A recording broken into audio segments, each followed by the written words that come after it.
Aku bersembunyi di lemari pengantin untuk mengerjai suamiku. Namun panggilan telepon calon mertuakulah yang akhirnya mengerjaiku. Merenggut semua kebahagiaan bahkan nyaris merenggut nyawaku. Sebelum kita mulai lebih lanjut, yuk, tekan tombol suka, serta tombol subscribe agar tidak ketinggalan kisah menarik lainnya. Dan jangan lupa absen asal kota Bapak Ibu di kolom komentar. Semoga rezeki kita semua dilancarkan, kesehatan kita diberkahi, dan keluarga kita selalu harmonis dalam lindungannya. Amin. Malam itu terasa seperti mimpi yang baru saja kuklaim. Sebuah penutup sempurna dari sebuah babak hidup yang sangat panjang. Aku berdiri sendirian di kamar suite VVIP yang menghadap langsung ke Samudra Hindia, di salah satu resort terbaik milik perusahaan almarhum ayahku.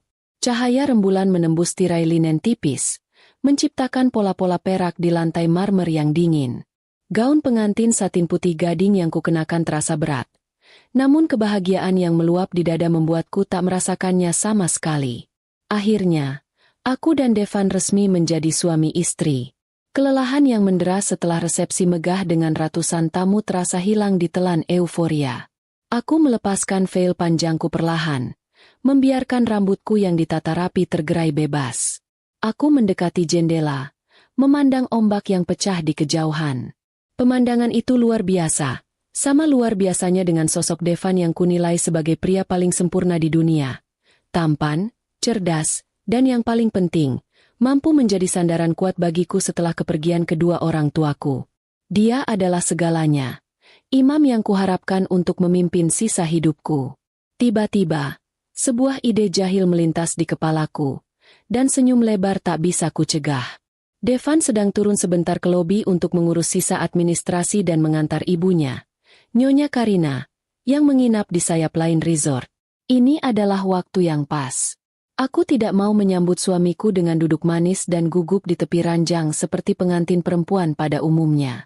Aku ingin memberinya kejutan, membuatnya bingung selama beberapa detik yang lucu, sebelum aku melompat dan memeluknya.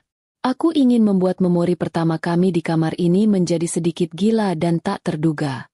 Mataku menyapu ruangan mencari tempat persembunyian paling ideal yang ada. Tempat tidur terlalu jelas. Di balik gorden? Terlalu klise. Pandanganku akhirnya jatuh pada walk-in closet berukuran besar yang berada di sudut kamar. Lemari itu dibuat khusus, setinggi plafon, dengan lapisan kayu cedar wangi yang mewah. Lemari itu cukup besar untuk menampung 5 orang.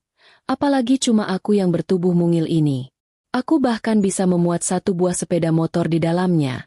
Pikirku sambil terkikik.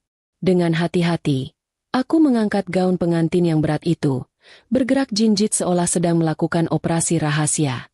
Aku melangkah memasuki bilik lemari, menyelinap di antara deretan jas Devan dan beberapa gaun malamku yang sudah disiapkan. Aroma maskulin Devan menyeruak, bercampur dengan bau kulit mahal dari tas-tas tangan yang tersimpan di rak atas. Aku sengaja membiarkan pintu lemari terbuka selebar sedikit retakan kecil, cukup untuk mengintip ke dalam kamar. Pasti dia akan panik mencariku. Batinku senang. Akan kukatakan nanti bahwa aku sedang mencari suasana yang lebih tenang di dalam sini. Aku berdiri mematung di antara mantel tebal, menyerap setiap suara dan menahan napas. Jantungku berdetak kencang. Bukan karena takut, melainkan murni karena adrenalin dan kegembiraan. Aku membayangkan wajah Devan yang bingung, tangan besarnya menggaruk kepala, lalu matanya yang teduh menangkapku di balik celah pintu. Sungguh momen yang lucu. Aku sudah siap untuk melompat keluar kapan saja, lalu memprotesnya karena meninggalkanku sendirian begitu lama. Keheningan melingkupi kamar selama beberapa menit yang terasa lama. Hanyut dalam lamunan. Aku bahkan hampir lupa tujuan utamaku. Tiba-tiba, telingaku menangkap bunyi kartu akses ditempelkan pada pintu utama kamar suite. Lampu indikator di gagang pintu berbunyi bip pelan, diikuti suara tuas pintu yang ditarik. Aku tersenyum lebar di balik persembunyianku. Sudah datang, sayang. Aku bersiap-siap. Langkah kaki terdengar memasuki ruangan. Langkah itu terdengar tegas, berat, dan berirama. Namun, ada sesuatu yang aneh. Langkah itu terlalu cepat. Tidak seperti langkah kaki Devan yang selalu santai dan tenang. Langkah itu juga berhenti mendadak tepat di tengah ruangan. Mungkin dia terkejut karena tidak melihatku di mana-mana. Pikirku. Aku mengintip dari celah kecil itu, berusaha menangkap siluetnya. Seketika, tubuhku membeku. Sosok yang berdiri membelakangi pintu kamar itu bukanlah Devan. Itu adalah Nyonya Karina, ibu mertuaku. Aku terkesiap, namun berhasil membekap mulutku sendiri. Kenapa ibu di sini? Bukankah Devan sudah mengantarnya? Rasa antusiasme di dadaku seketika menguap, digantikan oleh rasa bingung dan sedikit cemas. Aku tidak bisa melompat keluar sekarang. Itu akan jadi kejutan yang sangat canggung dan tidak lucu. Aku memilih diam, berharap Nyonya Karina hanya mengambil sesuatu, lalu segera pergi. Nyonya Karina berdiri di tengah kamar, mengenakan gaun malam yang mewah, namun wajahnya tampak tegang dan rahangnya mengeras.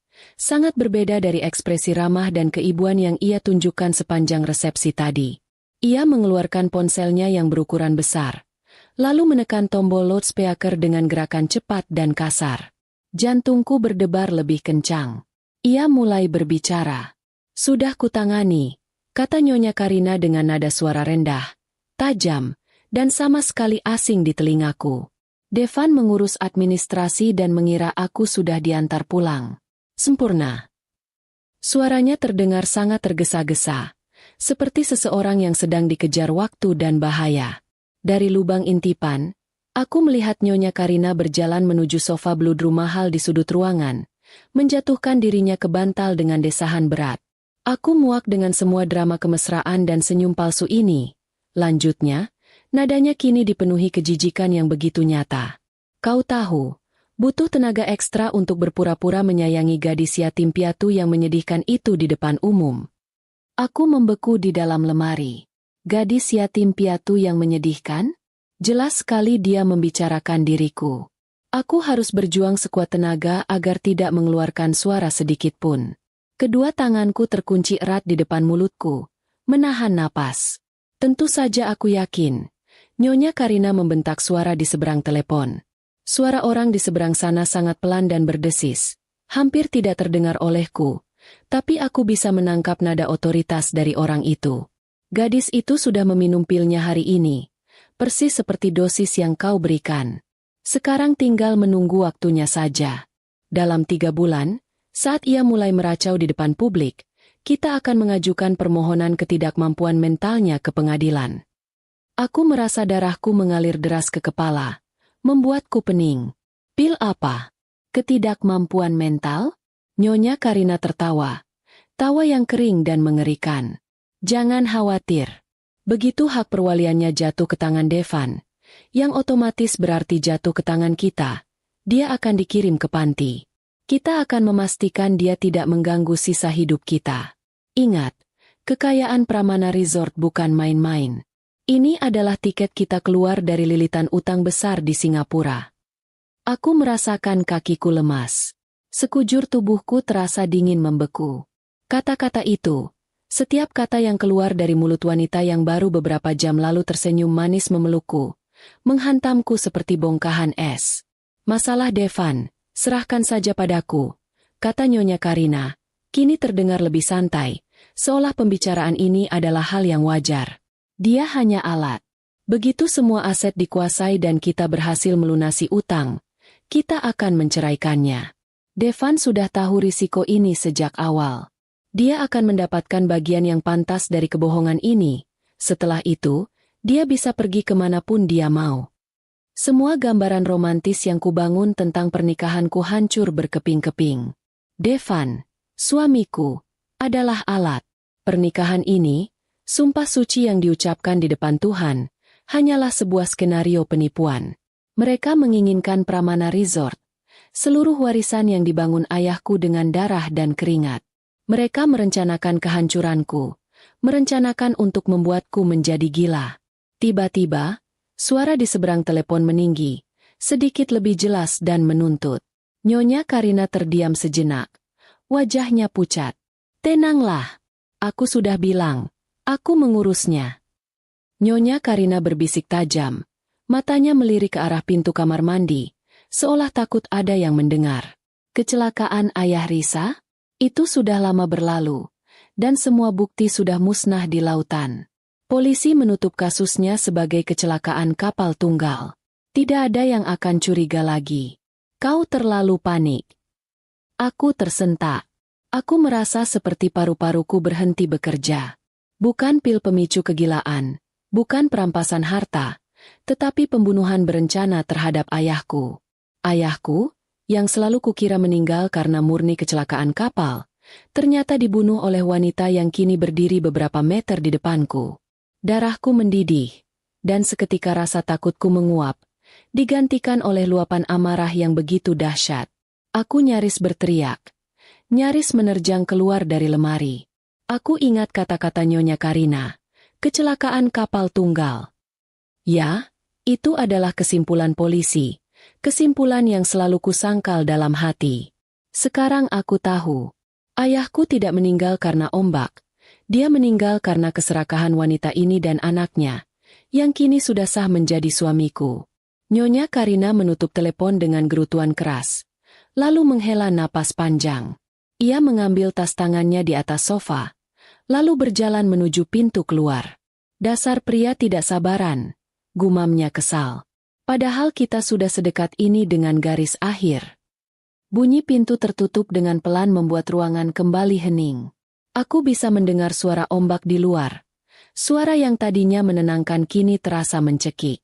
Aku tidak bergerak, bahkan setelah yakin Nyonya Karina benar-benar pergi. Aku masih mematung di dalam lemari yang kini terasa seperti peti mati. Tubuhku seakan lumpuh, hanya mataku yang berkedip cepat, memproses semua kengerian yang baru saja kudengar. Aku merasakan asin di bibirku. Aku menangis, tanpa suara, menangis tanpa isak. Ini bukan air mata kesedihan, melainkan amarah dan pengkhianatan yang tak terlukiskan. Gaun pengantin yang seharusnya membawa kebahagiaan kini terasa seperti kain kafan, membungkus tubuhku dalam kesakitan yang dingin. Aku adalah target, dan suamiku adalah jebakan.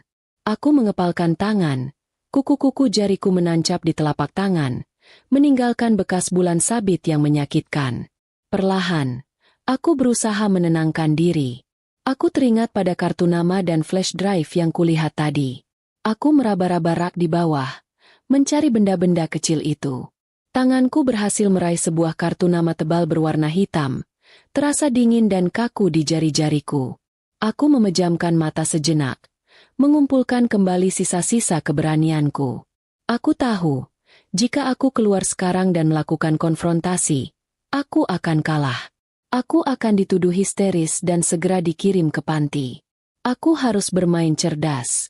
Aku harus menjadi aktris yang lebih baik dari Nyonya Karina. Aku menarik napas panjang, lalu mengusap air mataku dengan punggung tangan, berusaha keras menghapus jejak emosi. Aku akan memberikan yang mereka mau. Aku akan menjadi istri yang rapuh, lemah, dan mulai kehilangan kewarasan. Aku akan membiarkan mereka merasa menang. Aku harus keluar dari lemari ini. Aku harus bertemu suamiku, sang penipu, dan berakting seolah-olah aku adalah Risa yang paling bahagia di dunia. Pintu masa lalu telah tertutup, dan di balik pintu itu, perang telah dimulai. Dan kali ini, aku akan memastikan aku yang menang. Aku akan membalaskan dendam ayahku. Aku keluar dari lemari itu seolah baru saja bangkit dari kuburanku sendiri. Pintu kayu cedar yang kutinggalkan terbuka sedikit itu kini terasa seperti pintu jebakan yang hampir merenggut nyawaku. Udara di dalam kamar suite itu, yang tadinya terasa romantis, kini beraroma pengkhianatan dan kematian. Aku berdiri kaku, berusaha menstabilkan napas dan detak jantungku yang masih berpacu tak karuan. Aku harus segera menyusun kembali topeng kebahagiaan yang baru saja hancur. Tiba-tiba, sebuah suara serak dan tegas memecah keheningan di kamar yang gelap itu. Jangan khawatir. Aku sudah mengunci semua jalur komunikasi Nyonya Karina dari sini. Suara itu berasal dari sudut ruangan, di balik sofa besar tempat Nyonya Karina duduk tadi. Aku terperanjat.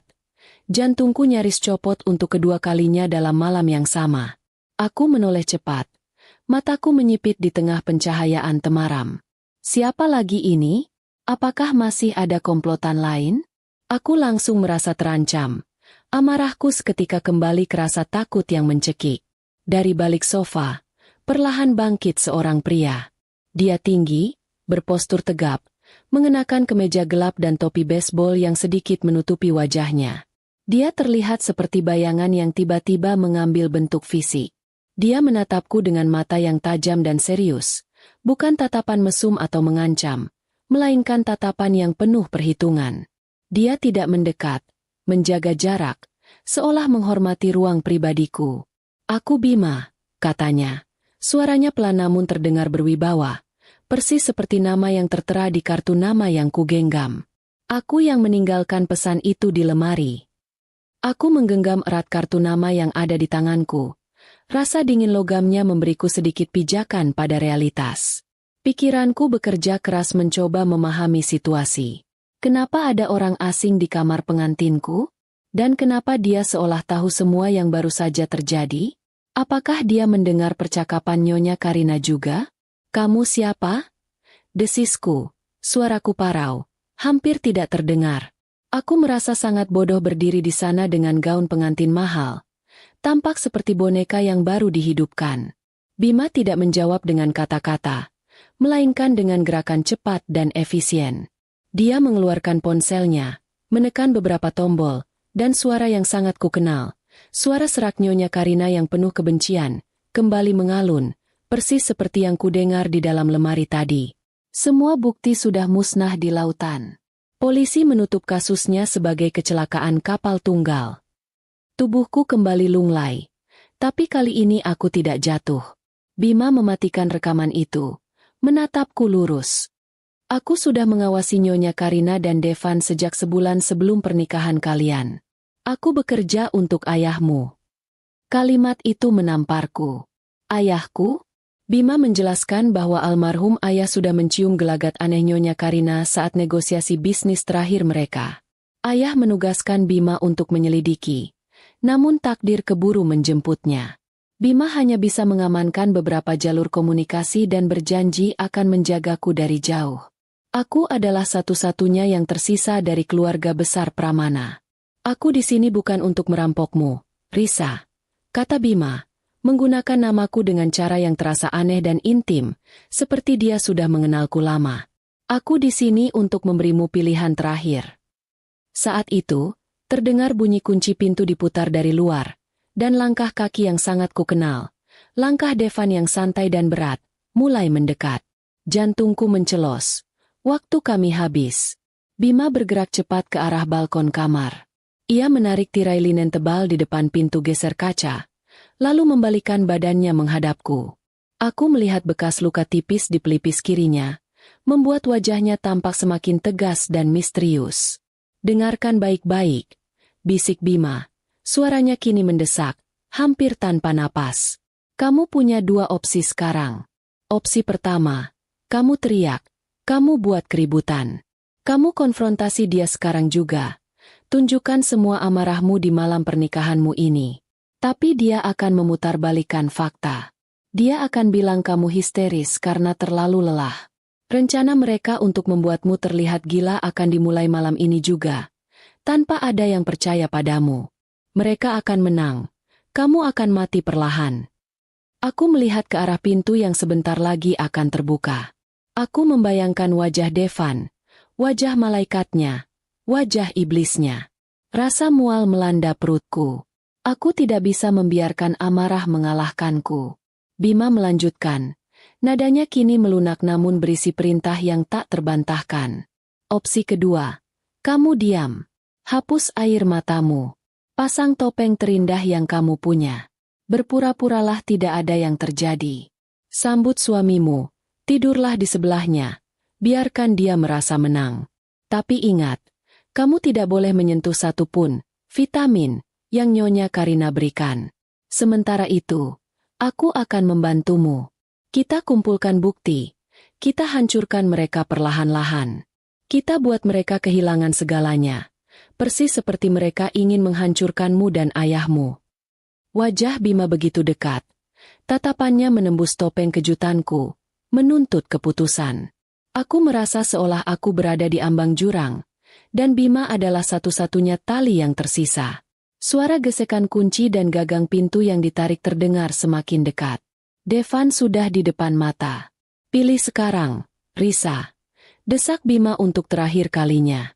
Terjatuh dan kalah, atau diam dan menang. Aku menatap Bima. Pria asing yang baru kutemui ini telah menyelamatkan nyawaku, menyelamatkan kehormatan ayahku. Aku tidak tahu apakah aku bisa mempercayainya.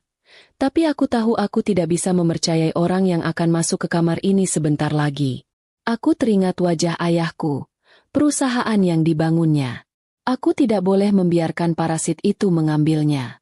Aku menarik napas panjang, sangat panjang, mengumpulkan semua kekuatan yang tersisa di jiwaku.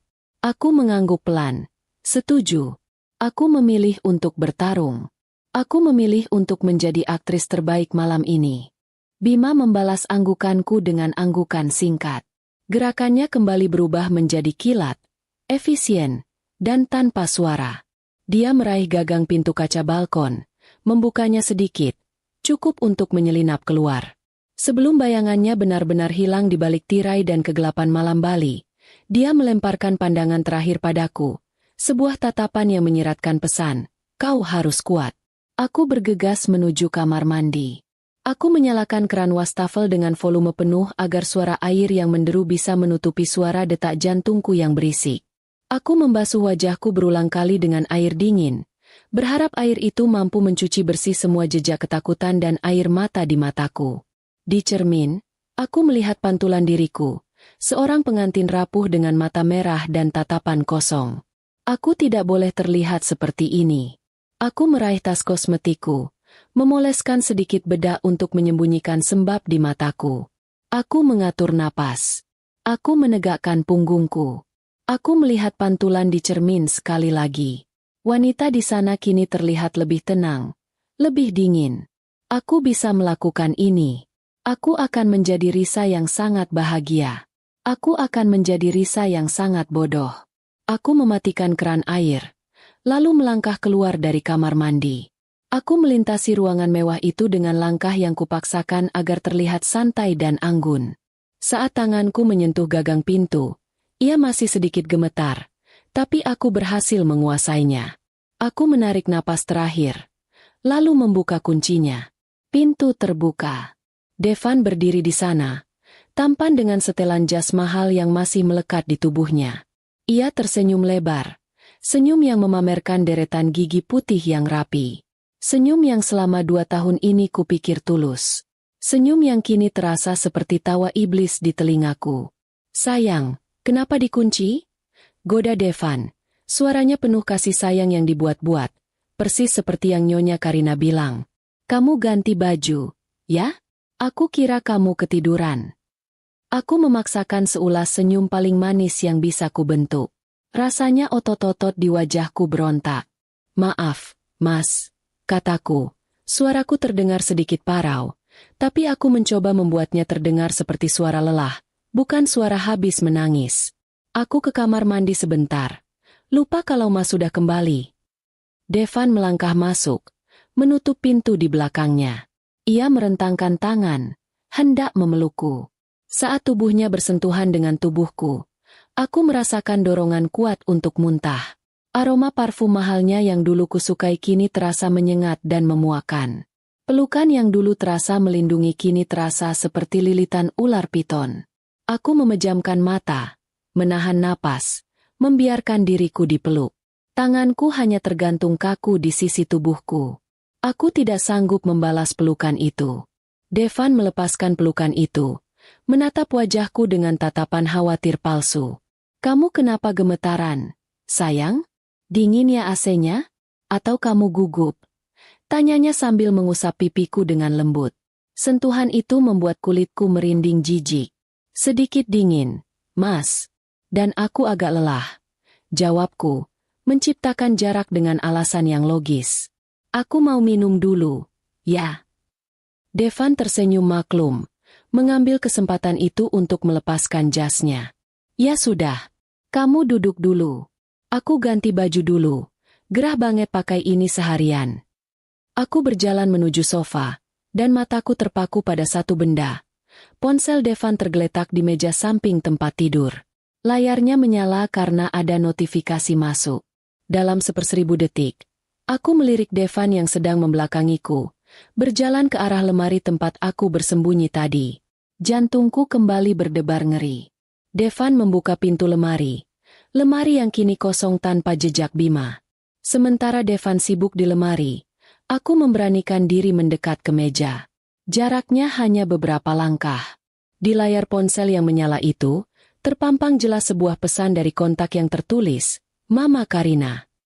Isi pesannya berbunyi, kerja bagus, Devan. Ratu harta sudah di tangan.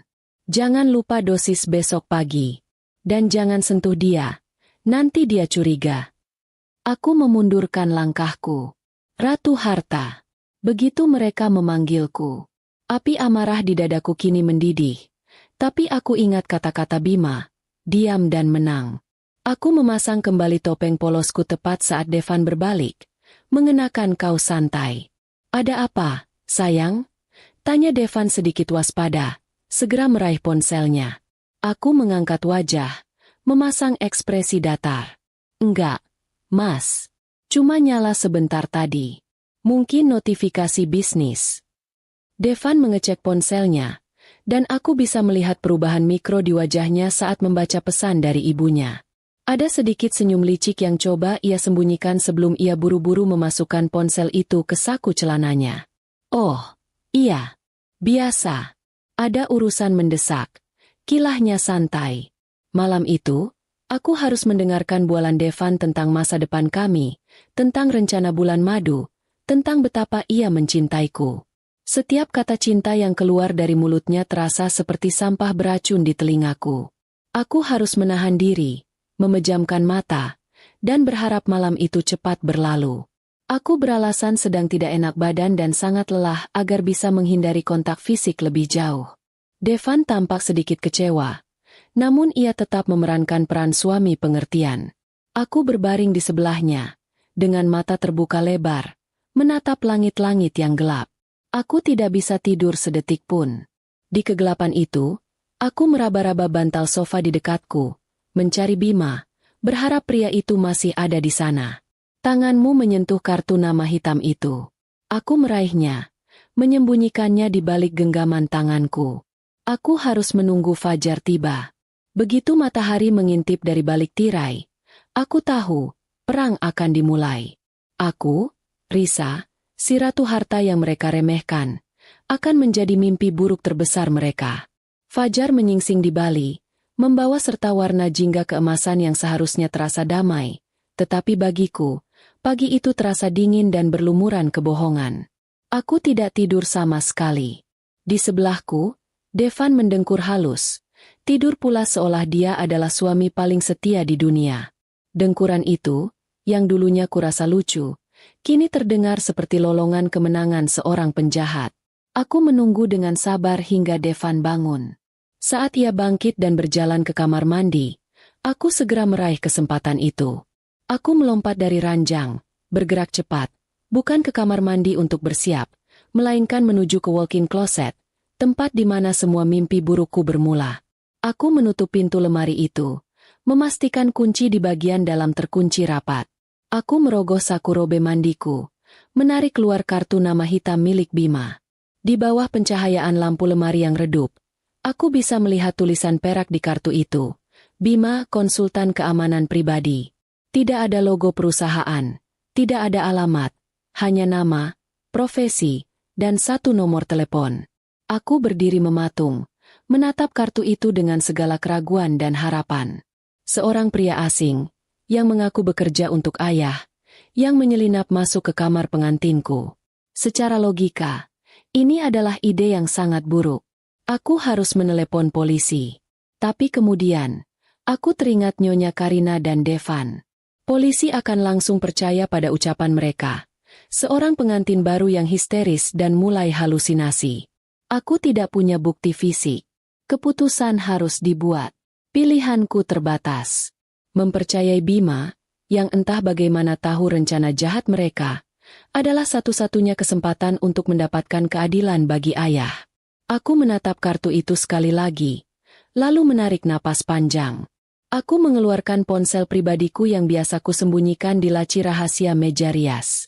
Dengan tangan yang masih sedikit gemetar, aku membuka menu pesan dan mengetikkan serangkaian kalimat yang terasa ganjil, seperti mengirimkan permintaan bantuan ke dimensi lain. Ini Risa. Aku sudah tahu rencana Nyonya Karina. Aku butuh bantuanmu. Temui aku. Aku menekan tombol kirim, dan segera menghapus pesan itu dari riwayat percakapan. Aku tidak mau mengambil risiko Devan melihatnya. Ponsel ini, ponselku yang lama, harus menjadi senjata rahasia. Tepat saat aku memasukkan ponsel itu ke balik tumpukan pakaian, terdengar ketukan pelan dari pintu lemari. Aku terkejut. Panik melanda. Apakah Devan sudah selesai mandi? Bagaimana dia tahu aku di sini? Sayang, kamu di mana? Suara Devan terdengar dari luar. Nada suaranya lembut, penuh perhatian, topeng terbaiknya. Aku sudah selesai mandi. Sarapan sebentar lagi siap. Aku menarik napas dalam-dalam. Sebentar, Mas. Aku sedang memilih baju. Gaunku basah kena embun. Teriakku kembali, memaksakan suaraku agar terdengar normal dan sedikit manja. Jangan lama-lama, ya. Jawab Devan. Suaranya terdengar menjauh. Aku akan tunggu di balkon. Aku menghela napas lega. Nyaris. Aku harus berhati-hati. Kecurigaan sekecil apapun bisa merusak segalanya. Aku segera mengganti gaun pengantinku dengan robe sutra yang elegan, lalu berjalan keluar dari lemari. Devan sudah duduk di balkon, menikmati kopi, memandang laut, persis seperti pria ideal dalam film romantis. Dia menoleh dan tersenyum padaku. Senyum itu, yang kini kumaknai sebagai seringai seorang predator, membuatku bergidik. Duduk sini, sayang, ajak Devan, menepuk kursi di sebelahnya. Kamu kelihatan pucat. Pasti terlalu lelah ya mengurus resepsi. Aku memaksakan seulas senyum sendu. Iya, Mas. Rasanya pusing sekali. Aku benar-benar harus istirahat dari urusan perusahaan selama beberapa hari. Aku sengaja melontarkan kalimat itu. Aku ingin dia merasa rencananya berhasil. Aku ingin dia merasa aku sudah mulai menunjukkan gejala awal dari tekanan mental yang ia harapkan. Devan tersenyum tipis. Senyum yang penuh kemenangan yang hanya berlangsung sepersekian detik, namun tertangkap jelas oleh mataku yang kini sangat waspada. Tentu, sayang. Jangan khawatir. Ada aku. Aku akan membantu mengurus berkas-berkas ayah. Kesehatan mentalmu yang utama. Jangan sampai kamu menjadi seperti. Dia menghentikan kalimatnya. Dia tidak jadi menyebutkan nama ibuku. Tapi aku tahu kemana arah kalimatnya. Dia selalu menggunakan trauma masa lalu keluargaku sebagai senjata halus untuk mengendalikan emosiku. Aku menahan diri untuk tidak menampar wajah tampannya itu. Aku hanya mengangguk lemah, membiarkan diriku terlihat pasrah. Aku takut, Mas. Jangan takut, sayang, balas Devan, meraih tanganku. Aku selalu di sini. Genggaman tangannya yang dulu kurasa hangat, kini terasa seperti borgol dingin yang membelengguku. Setelah sarapan yang terasa seperti siksaan, dengan senyum palsu Devan dan ocehan manisnya tentang rencana masa depan, aku segera mengirim pesan lagi ke Bima. Aku harus segera bergerak. Aku berdalih ingin pergi ke spa resort untuk menenangkan diri dan melemaskan otot. Devan tentu saja mengizinkan dengan senang hati. Dia pasti berpikir, bagus, si Risa bodoh ini sudah mulai fokus pada hal-hal sepele, bukan pada bisnis. Tentu saja, tujuanku bukan spa. Aku menyewa mobil resort dengan alasan ingin pergi ke toko souvenir di luar. Begitu aku tiba di jalan raya utama, aku meminta sopir untuk berhenti di sebuah kafe kecil yang tersembunyi di pinggiran kota. Itu adalah kode yang sudah kuketik di pesan untuk Bima. Di sudut kafe yang gelap dan sepi, Bima sudah menungguku. Dia tidak minum kopi, hanya duduk tegap, dengan punggung lurus, mengamati pintu masuk. Aku melepas kacamata hitamku dan berjalan menghampirinya. Dia adalah satu-satunya orang di dunia ini yang tahu seberapa besar bahaya yang mengintai di balik senyum suamiku. Aku punya waktu 30 menit. kataku tanpa basa-basi begitu aku duduk di hadapannya. Bima tidak menyambutku dengan basa-basi. Dia langsung menyodorkan sebuah amplop coklat tebal ke atas meja. Amplop itu terasa berat. Ini adalah hasil penyelidikan terbaruku, yang sempat terpotong setelah kecelakaan ayahmu, kata Bima, suaranya tenang, namun matanya memancarkan urgensi yang sangat nyata. Aku berhasil mengumpulkan kembali datanya. Nyonya Karina. Nama aslinya bukan Karina Kusuma. Dia adalah Karina Hadiwijaya. Dia punya utang miliaran rupiah karena investasi bodong di Hong Kong. Dia dan anaknya, Devan, berada di ambang kebangkrutan total. Aku terkejut. Utang miliaran. Benar. Dan satu-satunya jalan keluar mereka adalah Pramana Resort. Lanjut Bima. Lalu, tentang kecelakaan ayahmu. Aku menelan ludah. Ini adalah bagian yang paling kutakuti. Bima mengambil sebuah foto dari dalam amplop. Itu adalah foto ayah, tertawa, sedang berdiri di dek kapalnya. Semua bukti di kepolisian bilang rem kapal rusak akibat korosi air laut. Tapi aku menemukan ini. Bima menunjukkan sebuah laporan forensik kecil. Aku mencuri ini dari berkas investigasi lokal. Ada residu bahan kimia yang sangat spesifik ditemukan di sistem rem kapal ayah. Bahan ini hanya digunakan dalam pembuatan ranjau laut militer. Bahan ini mempercepat korosi logam dalam hitungan jam. Kepalaku terasa pening. Aku tidak bisa bernapas. Pembunuhan berencana. Sehari sebelum kecelakaan, Bima melanjutkan. Nadanya kini semakin tegas dan tanpa emosi. Devan mentransfer sejumlah besar uang ke rekening yang teridentifikasi milik seorang mantan teknisi kapal yang punya catatan kriminal. Uang itu untuk menutup utang judi Devan yang sudah jatuh tempo, dan yang pasti, untuk menyingkirkan ayahmu. Aku meremas gaun sutra di pangkuanku. Itu lebih dari penipuan. Itu adalah pembunuhan. Lelaki yang tidur di sebelahku, yang kupercayai, telah membunuh ayahku demi melunasi utang judinya. Aku akan membunuhnya. Desisku. Suaraku dipenuhi kebencian yang murni. Aku akan membunuh mereka berdua. Bima menatapku dengan sorot mata dingin. Itu yang mereka mau, Risa. Kalau kamu membunuh mereka, kamu yang masuk penjara. Mereka akan tetap menang. Warisan ayahmu akan disita oleh negara. Dan Nyonya Karina sudah mengatur agar sisa aset yang masih ada akan jatuh ke tangan pengacara mereka. Aku tersentak. Aku sadar Bima benar. Aku tidak boleh membiarkan amarah mengalahkanku. Lalu, apa rencanamu? Tanyaku. Nadaku kini berubah menjadi dingin dan penuh perhitungan, meniru nada suara Bima. Rasa sakit itu masih ada, tetapi aku harus menekannya jauh di dalam. Aku harus berpikir, bukan merasakan. Bima tersenyum tipis, sebuah senyum kemenangan yang tersirat, seolah ia bangga dengan perubahan sikapku. Kita akan bermain sesuai aturan mereka. Mereka ingin kamu terlihat gila? Kita buat akting gila yang paling meyakinkan. Tapi, di balik akting itu, kamu harus mengambil alih kendali perusahaan secara diam-diam. Amankan aset, temukan bukti fisik, dan yang paling penting, kamu tidak boleh minum satupun pil atau cairan yang mereka berikan. Mereka pasti akan mengawasi pergerakanku, kataku, memikirkan setiap sudut villa. Apalagi Nyonya Karina. Dia cerdas. Benar, balas Bima. Itulah kenapa aku punya ini. Bima membuka tas kecilnya, mengeluarkan beberapa alat kecil, kamera pengintai seukuran kancing baju, dan sebuah perangkat perekam suara yang sangat sensitif. Ini adalah mata dan telinga kita di dalam villa itu, jelas Bima. Kamu harus menanamnya. Di ruang kerja Devan, di ruang tamu, dan yang paling penting, di kamar mandi. Mereka akan sering berbicara rahasia di tempat yang mereka anggap aman.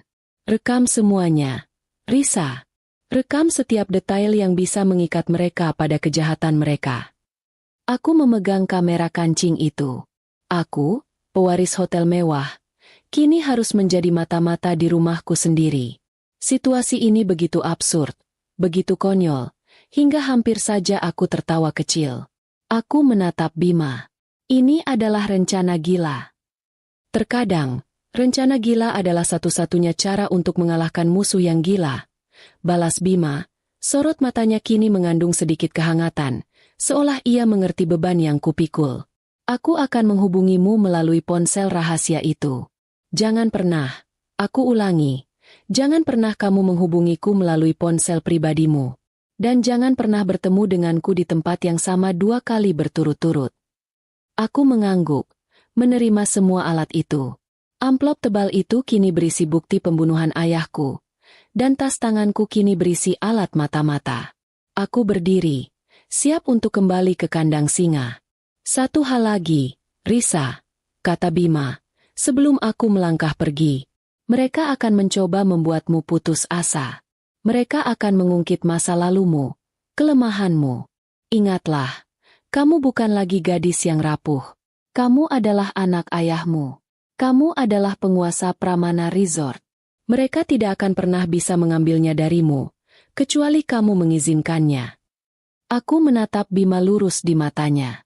Aku tidak tersenyum, tapi aku merasa ada sesuatu yang berubah di dalam diriku. Rasa sakitku tidak hilang, tapi kini ia bermetamorfosis menjadi kekuatan. Aku akan membuat mereka membayar mahal, Bima. Kataku, suaraku kini mantap dan dingin, tanpa getaran sedikit pun. Lebih mahal daripada utang judi mereka. Aku meninggalkan kafe itu, kembali ke mobil resort yang menungguku. Sopir itu tersenyum padaku. Bagaimana, Nyonya? Sudah lebih rileks? Aku tersenyum balik. Senyum yang paling manis dan paling palsu yang pernah kubentuk. Ya, Pak. Jauh lebih baik. Kita pulang sekarang. Aku kembali ke villa pribadi. Kembali ke suami dan ibu mertuaku, musuh-musuh terbesarku. Malam itu, aku akan memulai sandiwara yang akan mengubur mereka hidup-hidup. Babak kedua dari tragedi ini akan segera dimulai. Aku kembali ke villa dengan wajah yang kupaksakan agar terlihat lebih cerah, seolah kunjungan ke spa, atau lebih tepatnya, pertemuan rahasia dengan Bima, telah memberikan efek ajaib. Devan menyambutku di teras, senyumnya menyebar, penuh kepuasan yang tersembunyi. Dia pasti mengira aku sudah mulai fokus pada hal-hal sepele, mengabaikan ketegangan bisnis yang ia ciptakan. Kamu terlihat lebih segar, sayang, kata Devan, mengusap pipiku dengan ibu jarinya. Aku menahan diri untuk tidak membuang muka. Sentuhannya kini terasa menjijikkan, kotor, dan penuh rencana busuk. Aku hanya membalasnya dengan senyum tipis, menunjukkan sedikit kelelahan yang tersisa. Aku harus bergerak cepat sebelum Nyonya Karina kembali atau Devan mulai mencurigai gerak-geriku. Sambil berbasa-basi tentang pemandangan laut, aku menyelinap ke kamar mandi utama. Itu adalah tempat pertama yang harus kujadikan markas pengintaian. Devan sering menggunakan kamar mandi itu untuk berbicara dengan nada rendah, yakin bahwa gemuruh air dan lapisan marmer tebal akan melindungi rahasianya. Di bawah gemuruh air pancuran yang sengaja kubiarkan mengalir deras, aku mengeluarkan kamera kancing super kecil dari tas kosmetiku. Dengan tangan yang kini bekerja sangat mantap, dilatih oleh adrenalin dan dendam, aku menempelkan kamera itu di celah kecil di antara bingkai cermin dan dinding. Lokasinya strategis, menghadap langsung ke wastafel dan pintu. Dalam hitungan detik, kamera itu sudah terpasang sempurna, hampir tidak terlihat. Sore itu, suasana di villa terasa seperti panggung teater yang sunyi.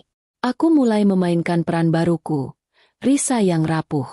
Aku sengaja berjalan mondar-mandir di ruang tamu, memegang kening, menghela napas panjang, dan membuat diriku terlihat mudah terkejut oleh suara-suara kecil.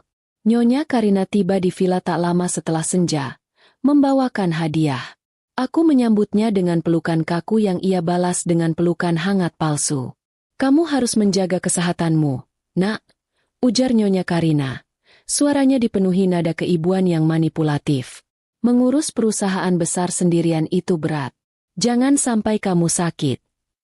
Dia menyodorkan sebuah kotak kecil yang dibungkus cantik. Di dalamnya, terdapat botol kaca berisi pil-pil berwarna biru muda. Ini vitamin penenang khusus. Resep herbal dari dokter terbaik di Singapura. Minum 1 butir setiap pagi sebelum sarapan. Ini akan menenangkan sarafmu dan mencegah stres berlebihan. Aku menatap botol itu. Vitamin penenang khusus. Aku tahu persis apa isi benda itu. Racun pemicu halusinasi. Aku harus menelan jijiku. Terima kasih, Bu, kataku, memaksakan senyum tulus yang paling memelas.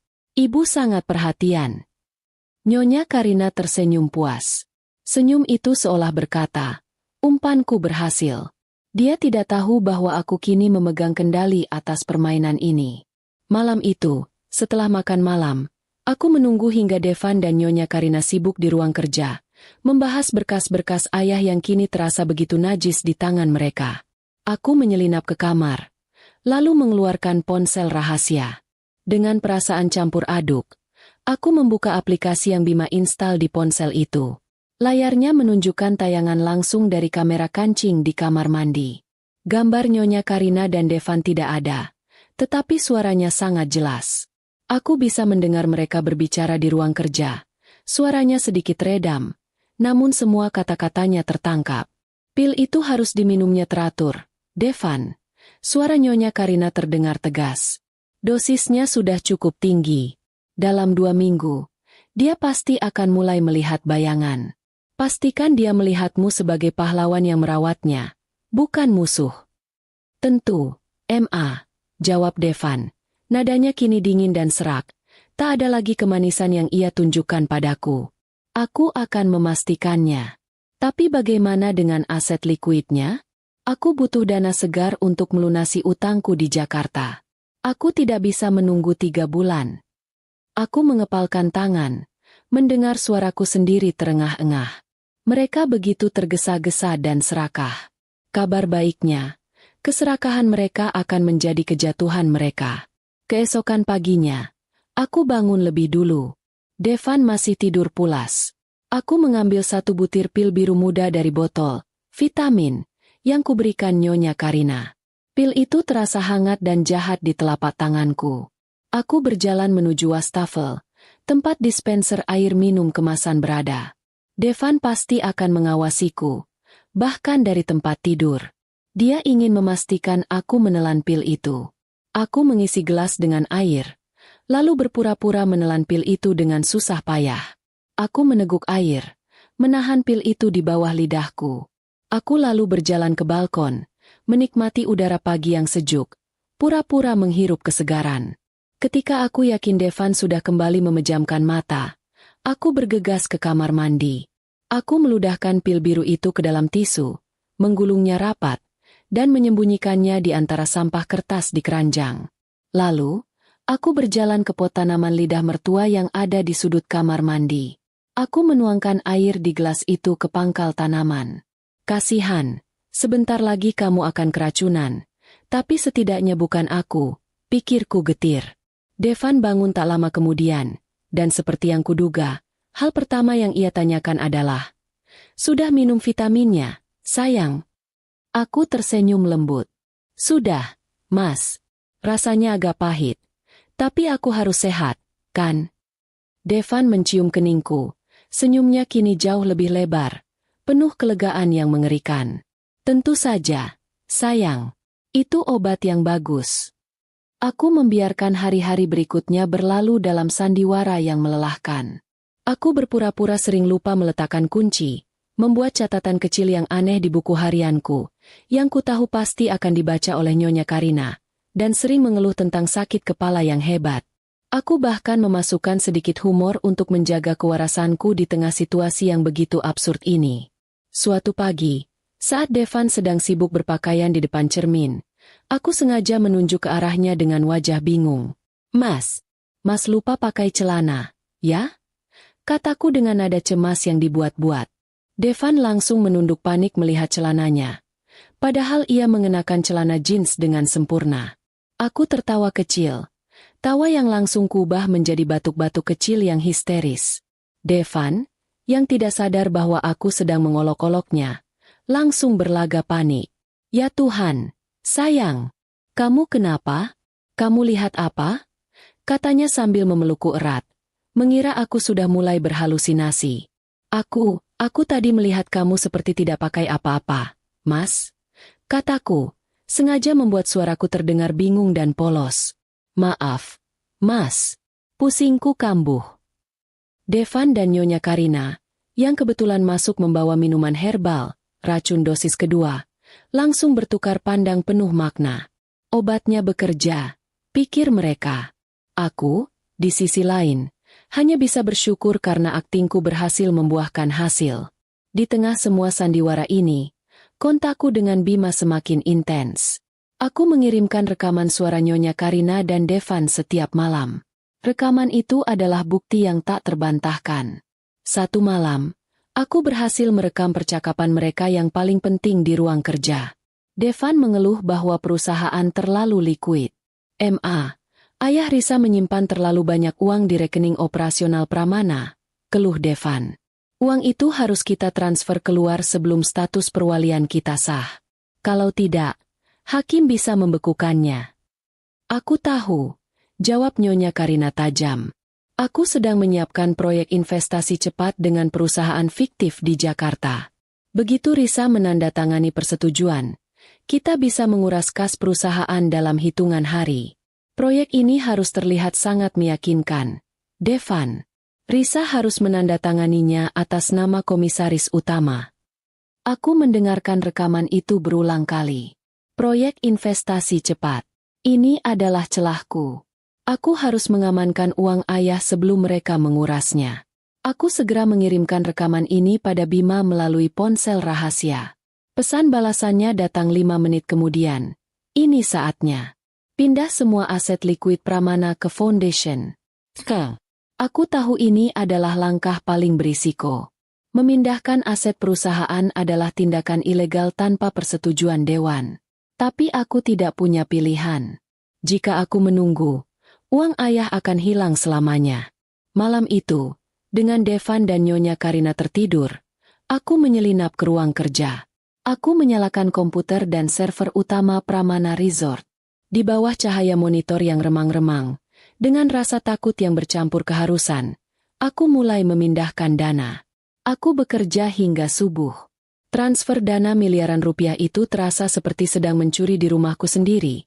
Namun aku tahu, aku sedang menyelamatkan harta ayah dari para perampok berkedok keluarga.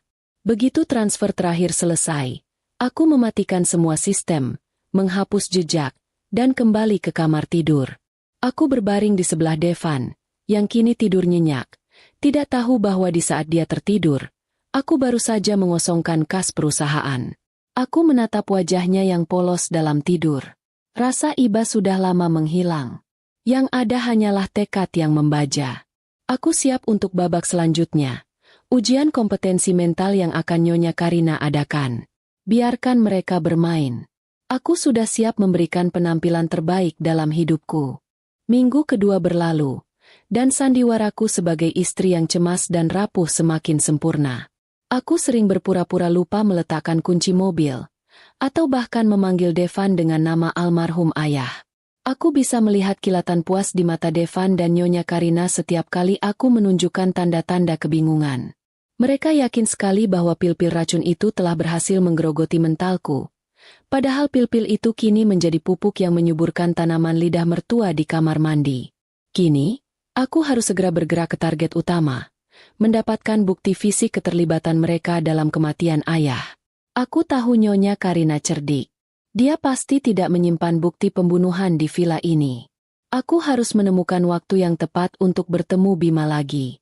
Kesempatan itu datang pada hari Kamis, saat Nyonya Karina pamit pergi ke Jakarta untuk urusan bisnis mendadak. Kemungkinan besar untuk melobi pengacara atau menindaklanjuti rencana investasi fiktif yang ia susun untuk menguras uang Pramana Resort. Devan, sementara itu, sibuk bermain golf dengan rekan-rekan bisnis barunya. Aku beralasan kepada Devan bahwa aku harus mengunjungi villa lama ayah di Ubud untuk mengambil beberapa dokumen pribadi yang tertinggal. Devan dengan senang hati mengizinkan. Dia justru menyarankan agar aku membawa serta Nyonya Sinta, asisten rumah tangga senior, agar aku tidak sendirian, sebuah upaya halus untuk memata-mataiku. Tentu saja, aku tidak pergi ke Ubud. Aku menggunakan mobil pribadiku, dan seperti pertemuan sebelumnya, aku melakukan 2 kali pergantian mobil di jalan. Akhirnya, aku tiba di sebuah bengkel tua di daerah terpencil Denpasar. Di sana, Bima menungguku di dalam sebuah mobil van yang terlihat kusam. Kamu terlambat 3 menit. Sapa Bima, begitu aku masuk ke dalam van. Suaranya datar, tanpa emosi, tetapi aku tahu dia mengkhawatirkanku. Aku menghela napas. Nyonya Sinta tiba-tiba ingin ikut ke Ubud. Aku butuh waktu 10 menit untuk meyakinkannya bahwa aku ingin sendiri. Waktu kita sempit, balas Bima. Langsung ke inti. Aku tahu kamu di sini bukan hanya untuk bertukar flash drive. Aku mengangguk. Aku butuh bukti ayah. Aku sudah mengosongkan aset likuid. Tapi aku perlu bukti fisik pembunuhan itu untuk memastikan mereka dipenjara seumur hidup, bukan hanya penipuan. Bima menatapku lama. Tatapannya penuh evaluasi. Dia menyodorkan sebuah tablet komputer. Aku sudah menganalisis rekaman suara terakhir Nyonya Karina yang kamu kirim. Saat dia panik, dia menyebutkan sebuah lokasi, kotak deposit aman di bank swasta Bali dengan kode nama Hadi Wijaya. Karina Hadi Wijaya, nama aslinya. Dia menyimpan bukti pembunuhan ayah di bank. Aku merasa seperti sedang menonton film mata-mata yang sangat buruk. Bukan bukti pembunuhan langsung, tapi dokumen yang memberatkan. Jelas Bima. Laporan otopsi kapal yang direkayasa, bukti transfer terakhir kepada teknisi kapal, dan yang paling penting, asuransi jiwa ayahmu. Nyonya Karina memalsukan beberapa tanda tangan ayahmu tak lama sebelum kecelakaan itu. Aku mengepalkan tangan. Asuransi jiwa. Kejahatan mereka benar-benar direncanakan dengan sangat matang dan licik. Aku sudah mendapatkan duplikat kunci kotak deposit itu, ujar Bima, menggeser sebuah kunci kecil berwarna perak di atas meja van. Aku punya koneksi di bank, tapi aku tidak bisa masuk.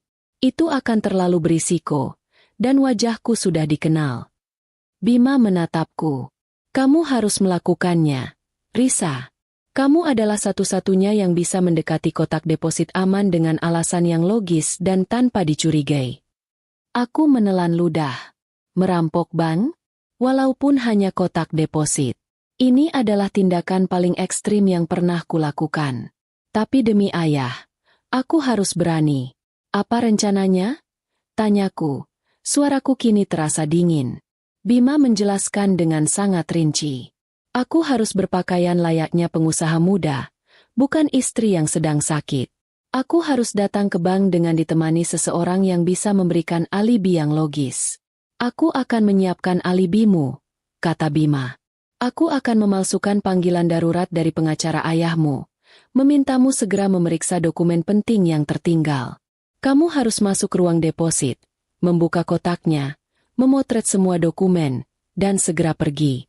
Kita hanya punya waktu 15 menit sebelum sistem keamanan ban mulai curiga dengan aktivitas mencurigakan. Rasa takutku sudah hilang, digantikan oleh kesibukan menganalisis setiap risiko. Aku mengangguk. Aku setuju. Satu hal lagi, ujar Bima, menatapku dengan sorot mata yang sedikit melunak. Aku menemukan informasi tentang dirimu. Aku tahu kamu sangat menyayangi ayahmu, dan dia sangat bangga padamu. Jangan lakukan ini karena dendam, Risa. Lakukan ini karena keadilan. Dendam akan menghancurkanmu. Keadilan akan membebaskanmu. Kata-kata Bima menembus pertahananku. Aku menahan emosi yang tiba-tiba ingin meledak di dadaku. Keadilan. Ya, itu yang ku kejar. Aku menerima kunci perak itu dari Bima. Benda kecil itu terasa dingin dan berat, seperti beban yang harus kupikul. Bima memberiku sebuah kemeja putih dan blazer kantor yang kusut dari dalam tasnya. Ganti bajumu sekarang. Aku akan mengantarmu sampai gerbang bank. Setengah jam kemudian, aku berjalan memasuki lobi bank swasta Bali. Aku tidak lagi mengenakan gaun sutra. Aku mengenakan pakaian kerja, rambutku kuikat ke belakang, dan wajahku tidak menunjukkan sedikit pun ketakutan. Aku adalah pewaris Pramana Resort, datang untuk mengurus urusan mendesak. Aku berhasil sampai di ruang kotak deposit aman. Dengan alasan gugup dan tekanan waktu, aku berhasil meyakinkan petugas bank untuk membiarkanku sendirian di dalam bilik kecil itu, hanya dengan sebuah alasan konyol tentang dokumen yang sangat sensitif. Kunci perak dari Bima bekerja sempurna. Pintu besi kotak deposit berlabel Hadi Wijaya terbuka dengan bunyi klik pelan. Di dalamnya, tersusun rapi beberapa dokumen yang diselimuti map plastik tebal. Aku tidak membuang waktu. Aku mengeluarkan ponsel rahasia, menyalakan mode kamera. Foto pertama, laporan otopsi rekayasa kapal Ayah, ditandatangani oleh seorang teknisi bayaran. Foto kedua, bukti transfer Devan ke rekening teknisi itu, dengan keterangan, biaya pelunasan utang mendesak. Foto ketiga, yang paling menyakitkan, polis asuransi jiwa ayahku, dengan nama Nyonya Karina sebagai ahli waris kedua, ditandatangani sebulan sebelum kecelakaan. Tanda tangan ayahku sedikit berbeda, sedikit gemetar. Nyonya Karina yang memalsukannya. Aku memotret setiap halaman, setiap detail, setiap angka. Jantungku berdetak kencang, bukan karena takut tertangkap, tetapi karena luapan kepastian. Aku tidak salah. Ayahku dibunuh. Dan aku, di malam pernikahanku, hampir tewas di tangan anak dari pembunuhnya. Aku selesai dalam waktu kurang dari 10 menit. Aku memasukkan kembali semua dokumen ke dalam kotak, menguncinya rapat, lalu berjalan keluar dari bilik kecil itu dengan kepala tegak. Aku tersenyum pada petugas bank, berterima kasih atas bantuannya, dan berjalan keluar dari lobi bank, membawa kebenaran paling gelap di tanganku. Bima sudah menungguku di mobil, tidak jauh dari bank. Begitu aku masuk, aku tidak mengucapkan sepatah kata pun. Aku hanya menyerahkan ponsel rahasia itu padanya. Sudah kudapatkan semuanya, Bima. Kataku, suaraku serak. Bima mengambil ponsel itu, melihat rentetan foto yang baru kupotret. Ia mengangguk pelan. Tidak ada ekspresi terkejut di wajahnya. Dia sudah menduga ini. Sekarang, kata Bima, matanya menatapku lurus. Kita sudah punya bukti pembunuhan berencana. Kita bisa memenjarakan mereka kapan saja. Aku menatap Bima. Rasa lega memang ada, tetapi tidak ada kepuasan. Aku ingat kata-kata Nyonya Karina. Mereka harus kehilangan segalanya. Tidak sekarang, kataku. Kini suaraku mantap dan dingin, persis seperti yang Bima ajarkan. Aku sudah memindahkan aset Pramana. Sekarang, kita biarkan mereka menandatangani perjanjian investasi fiktif itu. Biarkan mereka mengira mereka sudah menguasai segalanya. Sebelum akhirnya, aku menghancurkan mereka di depan umum. Bima tersenyum tipis. Sebuah senyum persetujuan. Aku tidak lagi tampak seperti pengantin yang rapuh. Aku kini terlihat seperti musuh yang paling menakutkan bagi Nyonya Karina dan Devan. Permainan akan segera dimulai, kata Bima. Dan kita sudah memegang kartu asnya. Aku kembali ke villa dengan topeng rapuh yang semakin meyakinkan. Padahal di dalam tas kerjaku tersimpan bukti keterlibatan Devan dan Nyonya Karina dalam pembunuhan berencana. Suasana di villa terasa seperti ketenangan sebelum badai. Devan tampak sedikit gelisah, sering mengecek ponselnya, menanti sinyal dari ibunya. Sementara Nyonya Karina, yang baru kembali dari Jakarta, tampak cerah dan penuh percaya diri. Aku tahu mereka sedang menyusun serangan finansial mereka. Proyek investasi fiktif yang dirancang untuk menguras uang tunai Pramana Resort. Mereka tidak tahu bahwa aku sudah lebih dulu mengamankan aset likuid perusahaan ke Yayasan Amal Ayah yang tersembunyi. Sore itu, Devan masuk ke kamar, membawa berkas tebal yang dibungkus sampul mewah, lengkap dengan logo perusahaan palsu. Senyumnya begitu lebar, begitu puas, hingga aku harus mengerahkan seluruh tenaga untuk tidak tertawa di depannya. Sayang, lihat ini, kata Devan. Nadanya antusiasme yang dibuat-buat. Aku mendapatkan tawaran bisnis yang sangat menguntungkan. Sebuah proyek resor mewah di Lombok. Keuntungannya bisa melipat gandakan modal kita dalam setahun. Aku mengambil berkas itu, berpura-pura membacanya dengan tatapan kosong dan bingung. Aku menyipitkan mata, seolah kesulitan memahami istilah-istilah bisnis yang rumit. Ini adalah bagian dari aktingku, istri yang terlalu sakit untuk berpikir logis. Lombok? Tanyaku. Nadaku terdengar ragu dan sedikit cemas. Mas, aku rasa kita tidak boleh terburu-buru. Ayah selalu bilang, Investasi properti harus dianalisis matang-matang. Devan langsung panik. Rencananya tidak boleh gagal di sini. Tidak, sayang. Aku sudah menganalisisnya. Ini emas murni. Aku sudah berbicara dengan pakar. Kamu tidak perlu khawatir. Ini adalah kesempatan bagus untuk menunjukkan kepada Dewan Direksi bahwa kamu, sebagai pewaris, mampu mengambil keputusan besar dan berani. Dia mengeluarkan pena mahal, lalu menunjuk ke bagian bawah halaman terakhir, tempat tanda tanganku sebagai komisaris utama diperlukan untuk persetujuan pencairan dana awal. Tanda tangani saja di sini. Aku akan mengurus sisanya.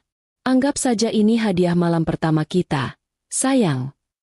Mendengar dia menyebut penipuan ini sebagai hadiah malam pertama, perutku bergejolak jijik. Aku tahu proyek itu adalah jebakan maut yang dirancang Bima dengan bantuan koneksi intelijennya. Tanah yang mereka tawarkan adalah kawasan lindung yang mustahil dikembangkan. Kontrak ini, setelah ditandatangani, akan membuat Devan bertanggung jawab penuh atas kerugian dan hutang. Aku mengangkat dagu, menatap matanya yang kini memancarkan keserakahan yang tidak terselubung. Aku menahan diri untuk tidak menghinanya. Baiklah, Mas, kataku, suaraku pelan, seolah aku sudah lelah melawan. Aku percaya padamu. Aku mengambil pena itu. Jantungku berdebar kencang, bukan karena takut, melainkan karena kesenangan melihat perangkapku sendiri akan ditutup.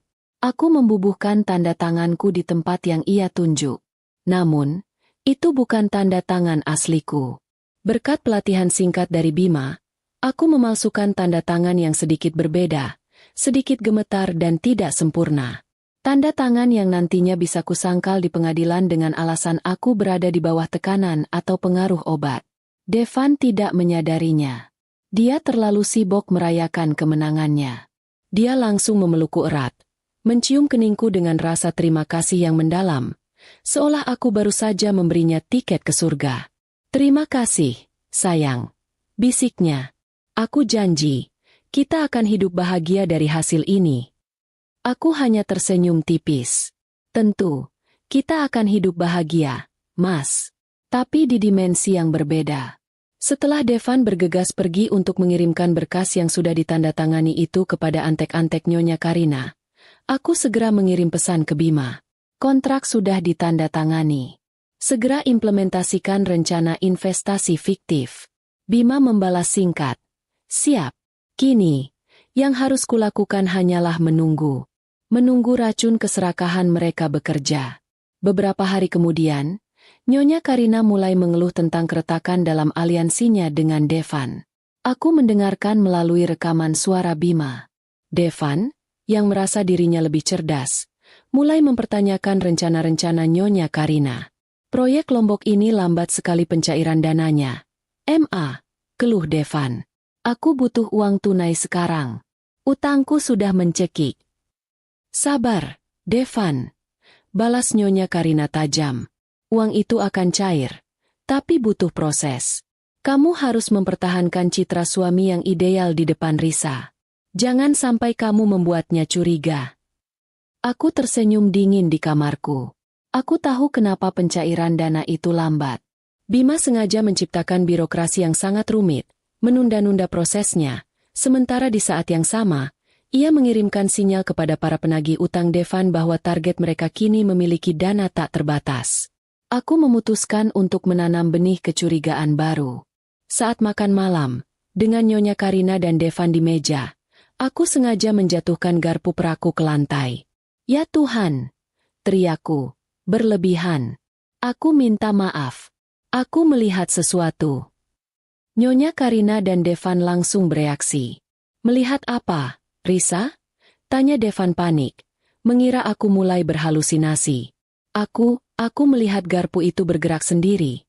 Kataku, mataku bergetar, memaksakan air mata keluar. Tapi, itu bukan yang membuatku takut, Mas. Tadi malam, aku mendengar Mas bicara di telepon. Mas menyebutkan nama Clara. Seketika, ruangan menjadi hening. Aku bisa melihat Nyonya Karina memelototi Devan. Clara adalah nama mantan tunangan Devan, Seorang sosialita yang dicampakkan Nyonya Karina karena tidak cukup kaya untuk menyelamatkan keluarga mereka. Nyonya Karina selalu cemburu pada Clara, bahkan jauh sebelum aku hadir. "Clara?" ulang Nyonya Karina. Suaranya mengandung bahaya. "Siapa Clara?" "Devan." Devan tampak pucat pasi. "Tidak, Ma. Aku tidak menelepon siapapun. Risa hanya berhalusinasi. Obatnya sudah mulai bekerja." "Tapi, Mas," kataku, dengan suara penuh kepolosan yang mematikan. "Mas bilang Mas lebih mencintai Clara. Mas bilang Mas bosan diatur-atur oleh wanita berkuasa." Aku menatap Nyonya Karina. Aku tahu kalimat itu akan memicu bom. Wajah Nyonya Karina seketika berubah merah padam. Dia melempar serbetnya ke meja, menatap Devan dengan tatapan penuh kebencian. "Aku sudah bilang, Devan, jaga sikapmu. Jangan pernah sebut nama wanita itu." "Ma, aku tidak tahu apa yang Risa bicarakan. Dia sakit," teriak Devan, putus asa. Perdebatan mereka berubah menjadi pertengkaran sengit yang membuat villa yang sunyi itu bergemuruh. Aku, sang wanita sakit, yang menjadi pemicunya, hanya duduk diam, memandang mereka dengan tatapan polos. Aku telah berhasil menaburkan benih keraguan. Aliansi mereka, yang dibangun di atas keserakahan, kini mulai retak karena kecemburuan dan ketidakpercayaan. Musuh yang saling bertikai adalah keuntungan terbesar bagiku. Aku menghabiskan supku, menikmati pertunjukan kehancuran mereka. Kini, semua sudah siap. Aset aman.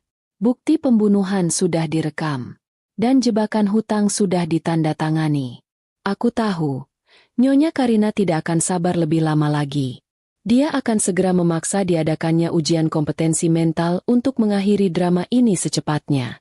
Aku menanti, siap untuk memberikan penampilan terakhirku. Keesokan paginya, suasana di villa terasa seperti medan perang yang dingin. Devan dan Nyonya Karina nyaris tidak bertegur sapa. Dampak dari pertengkaran hebat tadi malam masih terasa jelas.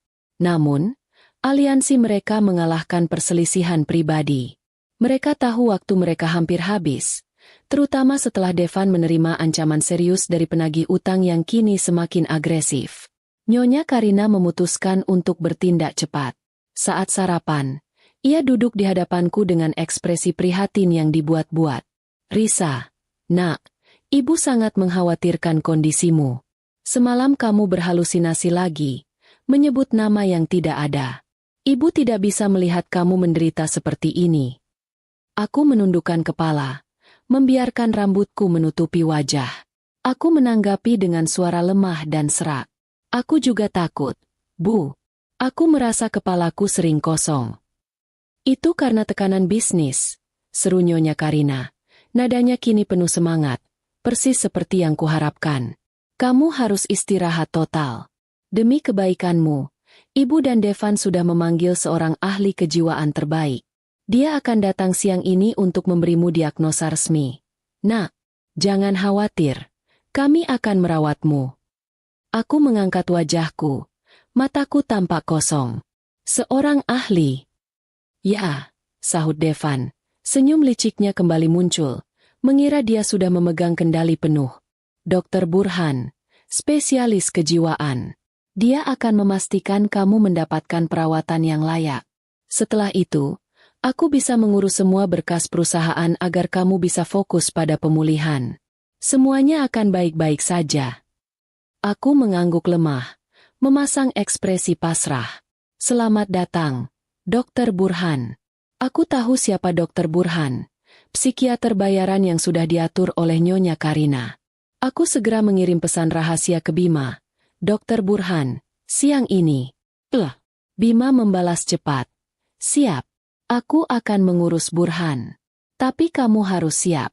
Aku menatap cermin, merapikan diriku. Aku harus terlihat cukup sakit saat dokter datang, tetapi tidak terlalu gila. Aku tahu inti dari ujian ini adalah membuktikan bahwa pil-pil racun itu tidak memengaruhiku, bahwa aku sepenuhnya waras, stabil, dan kompeten secara hukum. Tepat pukul 1 siang, bel villa berbunyi. Devan bergegas membuka pintu, menyambut dengan senyum lebar. Namun, senyum itu langsung membeku. Di depan pintu berdiri seorang pria parubaya yang berwibawa, mengenakan jas rapi. Di sebelahnya, berdiri dua perawat resmi dari rumah sakit ternama di Bali. Pria itu bukan Dokter Burhan. "Selamat siang, Bapak Devan." Sapa pria itu ramah namun tegas. "Saya Dokter Surya, spesialis kejiwaan. Dokter Burhan mengalami insiden kecil di jalan dan meminta saya menggantikannya untuk kasus darurat ini. Saya sudah membawa semua berkas dan peralatan yang diperlukan untuk tes kompetensi mental." Devan tampak pucat. Ia menoleh ke arah Nyonya Karina yang berdiri di belakangnya. Raut wajah Nyonya Karina menunjukkan kekesalan dan kepanikan yang luar biasa. Rencana mereka berantakan. "Maaf, dokter," ujar Devan, mencoba beralasan. "Bisakah kita tunda? Kami menunggu Dokter Burhan. Dia punya riwayat pasien Risa." "Tidak bisa, Bapak," balas Dokter Surya profesional. "Berdasarkan laporan yang kami terima, kondisi Ibu Risa tergolong darurat. Penundaan bisa membahayakan kesehatannya. Saya harus segera melakukan pemeriksaan." Devan dan Nyonya Karina tidak punya pilihan. Pengacara dan notaris yang mereka sewa sudah menunggu di ruang kerja. Jika mereka menunda, mereka akan kehilangan momentum dan harus mengatur ulang seluruh skenario. Mereka mempertaruhkan segalanya pada keyakinan bahwa pil racun yang kuberikan pasti sudah bekerja. Mereka mempersilakan Dokter Surya masuk. Pemeriksaan dilakukan di ruang tengah villa. Aku duduk di sofa, memasang ekspresi kosong yang sudah kulatih berhari-hari. Dokter Surya duduk di hadapanku, mengeluarkan alat rekam dan berkas tes. Nyonya Karina dan Devan berdiri di sudut ruangan, menonton dengan tatapan penuh harapan yang licik. Dokter Surya memulai tes dengan lembut. "Ibu Risa, bisa dengar saya? Ibu tahu sekarang hari apa dan di mana kita berada?" Aku menarik napas panjang. Aku menghentikan goyangan tubuhku yang kubuat-buat. Aku mengangkat kepalaku perlahan, menatap Dokter Surya. Mataku, yang tadinya kosong, kini berubah tenang dan fokus. "Tentu saja, dokter," jawabku, suaraku jernih, tenang, dan berwibawa. "Sekarang hari Kamis, tanggal 27. Kita berada di villa pribadi milik Pramana Resort, di Bali. Dan saya adalah Risa, komisaris utama perusahaan ini." Devan terkesiap. Nyonya Karina membelalak kaget. Ruangan itu hening seketika. "Dia pura-pura, dokter," seru Devan, maju selangkah. "Dia tadi pagi histeris. Dia tidak stabil. Tanyakan padanya tentang halusinasi yang sering dia lihat." "Tenang, Bapak." Dokter Surya menahan Devan dengan tatapan tajam. "Biarkan saya melakukan tugas saya." Dokter Surya melanjutkan tes dengan pertanyaan-pertanyaan yang semakin rumit, perhitungan matematika, tes logika, dan tes memori jangka pendek. Aku menjawab semua pertanyaan itu dengan sempurna, melahapnya dalam hitungan detik. Logikaku tajam, ingatanku sempurna. Aku bahkan mengoreksi sedikit kesalahan perhitungan yang dibuat Dokter Surya, seolah aku adalah seorang CEO yang sedang menguji bawahan. Wajah Devan semakin pucat. Kemarahan dan ketakutan terlihat jelas di matanya. Nyonya Karina meremas tangannya. Tidak percaya. Kenapa pil itu tidak bekerja? Itulah yang pasti ada di pikiran mereka. Setelah 1 jam pemeriksaan intensif, Dokter Surya menutup berkasnya. Ia berdiri, lalu menatap Devan dan Nyonya Karina. "Berdasarkan pemeriksaan menyeluruh yang saya lakukan," ujar Dokter Surya dengan nada tegas, "Ibu Risa berada dalam kondisi kesehatan mental yang prima. Kesadarannya 100% utuh, kognitifnya sangat baik, bahkan di atas rata-rata. Tidak ada indikasi depresi, skizofrenia, atau gangguan delusi seperti yang kalian laporkan." Dunia Devan dan Nyonya Karina runtuh. Rencana mereka hancur berkeping-keping. "Saya akan membuat surat keterangan sehat jasmani dan rohani untuk Ibu Risa," lanjut Dokter Surya. "Dengan surat ini, beliau sepenuhnya cakap hukum untuk mengelola aset dan perusahaan sendiri. Permohonan perwalian yang kalian ajukan tidak memiliki dasar medis." Devan menatapku dengan tatapan tidak percaya yang bercampur kebencian. Dia maju menghampiriku. Wajahnya merah padam. Dokter Surya dan para perawat mulai meninggalkan ruangan, memberi kami sedikit privasi yang mencekik. Aku berdiri. Aku berjalan mendekati Devan. Langkahku anggun, tetapi mematikan. Aku berhenti tepat di depannya. Aku berjinjit sedikit, mendekatkan bibirku ke telinga suamiku yang kini gemetar. Dengan suara bisikan yang lembut, namun menusuk hingga ke tulang sumsum, aku berkata, "Teh herbal buatan ibumu rasanya agak pahit, Mas. Jadi, sejak hari pertama kamu membuatnya, aku selalu membuangnya ke pot tanaman." Lidah mertua di kamar mandi kini tumbuh subur. Tapi kasihan, dia keracunan pilmu. Bukan aku. Wajah Devan memucat pasi. Darah seolah terkuras habis dari kepalanya. Ia menatapku. Matanya dipenuhi teror murni. Selama ini, aku melanjutkan. Senyum dingin terukir di bibirku. Aku hanya bermain peran, Mas. Dan kamu adalah penonton yang paling mudah dibodohi. Selamat menikmati kehancuranmu. Aku berbalik badan, berjalan ke arah Nyonya Karina yang berdiri kaku. Aku menatapnya. Wanita berkuasa itu kini tampak menyedihkan. Aku juga sudah tahu tentang ayah, Bu. Bisikku pelan. Sebaiknya kalian siapkan pengacara, bukan untuk perwalian, tapi untuk kasus pembunuhan berencana. Aku meninggalkan ruangan, mengabaikan teriakan putus asa Devan dan Nyonya Karina yang kini saling menyalahkan. Di luar gerbang villa, mobil polisi yang dipanggil Bima untuk kasus penipuan dan pemalsuan dokumen sudah mulai mendekat. Sirenenya yang sayup-sayup terdengar menjadi musik pengiring bagi babak akhir kehancuran mereka. Perangkap halusinasi yang mereka siapkan telah menjadi kuburan bagi diri mereka sendiri. Dunia Devan dan Nyonya Karina telah hancur dalam hitungan jam setelah kedatangan Dokter Surya. Devan, dalam kepanikan, mencoba melarikan diri, tetapi mobil polisi yang dipanggil Bima sudah lebih dulu tiba di gerbang villa. Mereka ditangkap, bukan atas kasus pembunuhan ayahku, yang memerlukan penyelidikan forensik lebih lanjut, melainkan atas tuduhan penipuan, pemalsuan dokumen asuransi, dan percobaan penggelapan dana perusahaan Pramana Resort.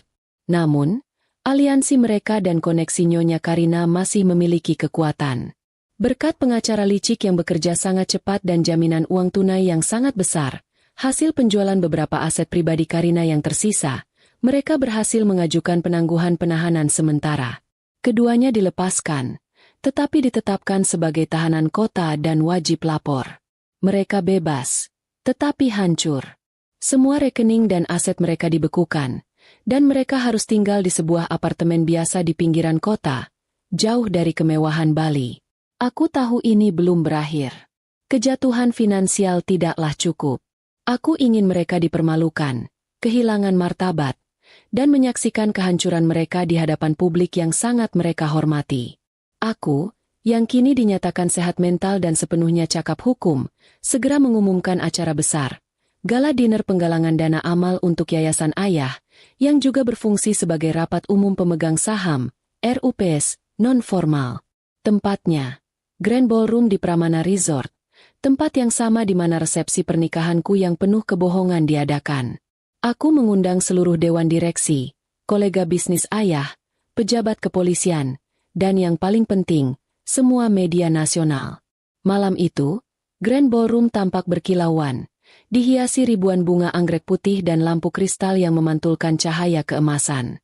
Aku berdiri di dekat pintu masuk, menyambut para tamu.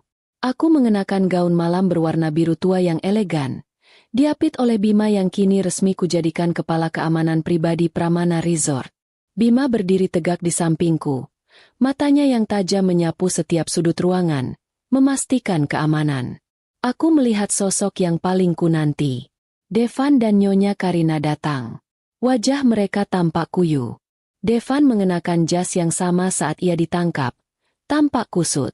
Nyonya Karina berusaha keras menyembunyikan rasa malunya di balik senyum kaku.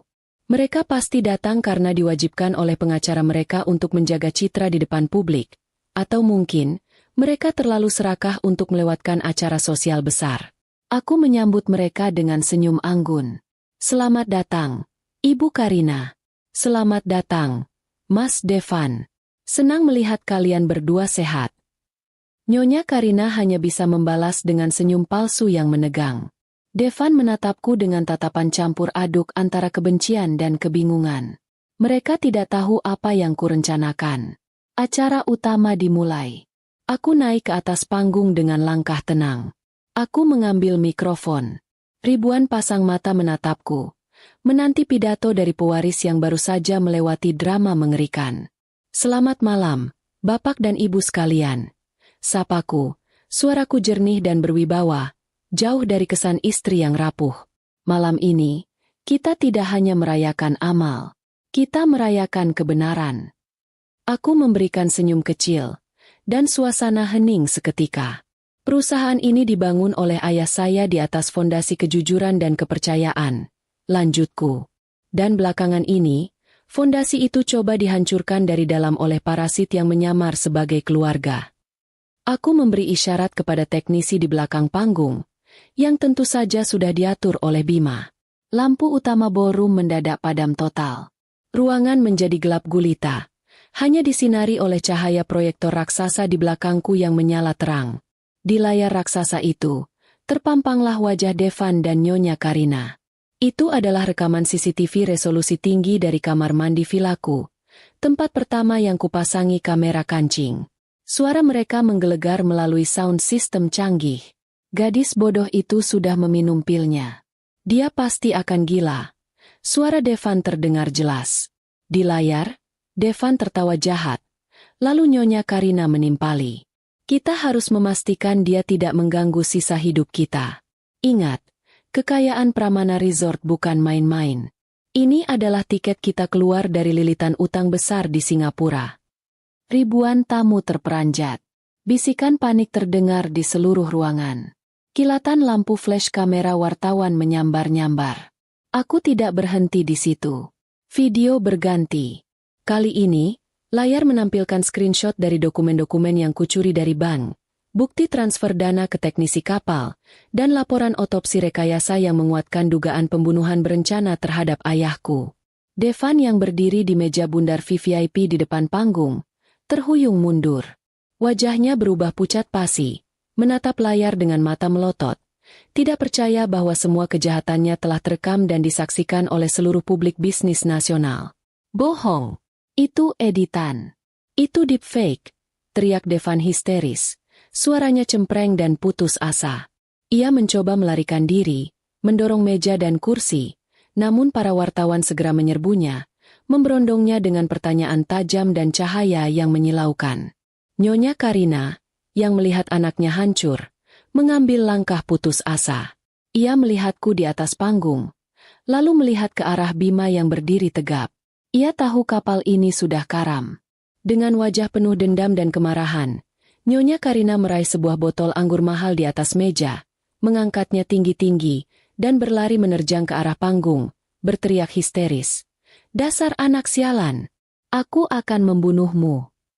Gerakan Nyonya Karina begitu cepat. Bima bergerak lebih cepat. Dalam hitungan detik, Bima menerjang, memotong jalur Nyonya Karina. Nyonya Karina melayangkan botol anggur itu, namun Bima berhasil menangkisnya. Botol itu pecah, serpihan kaca dan anggur merah memercik kemana-mana, tapi Bima berhasil mengunci lengan Nyonya Karina di belakang punggungnya. Keributan itu menjadi tontonan memalukan. Devan, yang melihat ibunya dipegang oleh pengawal pribadiku, berteriak panik, mencoba menerobos kerumunan wartawan untuk membantu ibunya. Tepat pada saat kekacauan mencapai puncaknya, pintu ballroom terbuka lebar. Puluhan polisi berseragam lengkap, yang telah disiagakan Bima, merangsek masuk. Devan Kusuma dan Karina Hadiwijaya, kalian ditangkap atas dasar dugaan penipuan, penggelapan dana, dan percobaan pembunuhan, seru komandan polisi dengan lantang. Devan yang terpojok dan dipermalukan habis-habisan kehilangan akal sehatnya. Dia mencoba meninju petugas, melawan dengan liar. Nyonya Karina juga meraung-raung, mencoba melepaskan diri dari cengkeraman Bima. Bima hanya menyerahkan wanita itu kepada polisi, setelah sebelumnya mengamankan beberapa perabot yang pecah.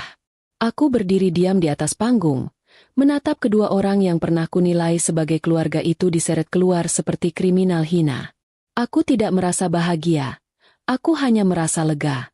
Beban berat di pundakku perlahan terangkat. Aku telah menyelesaikan babak eksekusi publik.